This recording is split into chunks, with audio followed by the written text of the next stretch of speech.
Welcome to Kenton's videos. Enjoy the video. You start by confirming prerequisites. Make sure your laptop has Bluetooth or Wi-Fi and stable power. This matters because remote unlock uses a persistent connection. Once done, install the Fingerprint vendor app on the laptop and the remote device, then create a verified account so both ends trust each other.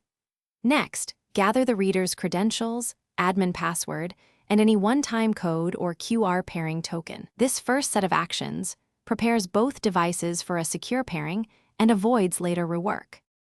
Now you execute the pairing and configuration. Put the fingerprint reader into pairing mode and choose Bluetooth Low Energy versus Wi-Fi based on range needs. BLE saves power. Wi-Fi supports longer distances.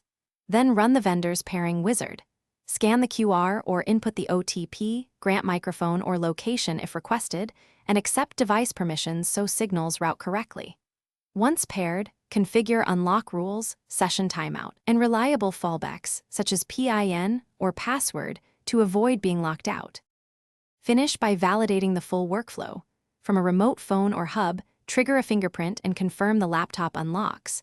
Check logs and timestamps to verify latency and success rates. Once validated, enable auto reconnect and automatic firmware updates and turn on push notifications for failed attempts. If something fails, restart the vendor service and re-pair the reader, then inspect firewall rules, blocked ports, and battery level. This step solves most connectivity or credential mismatches when remote unlock doesn't work. Thanks for watching. Consider subscribing if we helped you.